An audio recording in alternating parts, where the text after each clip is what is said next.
బాలాజీ గోవిందప్ప ఇంకొక ఆయన ఒక మల్టీనేషనల్ కంపెనీ, వికాట్ అనే మల్టీనేషనల్ కంపెనీ,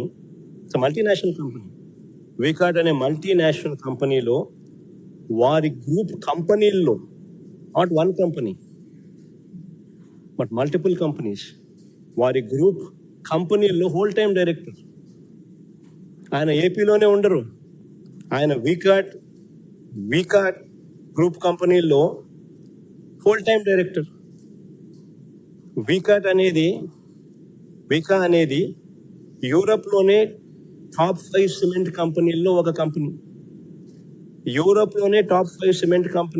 కంపెనీ, వికా. అలాంటి కంపెనీలో హోల్ టైం డైరెక్టర్. వీళ్ళకి టైం ఉండదు. చంద్రబాబు నాయుడు గారు ఈనాడు రాత్రులు వీళ్ళ ప్రకారం మాటలు చూస్తే ఆయన ఏదో ఖాళీగా ఉన్నాడు, నా పనులు చక్క పెట్టేవాడు అని చెప్పి ఏదో రాసుకొచ్చింది.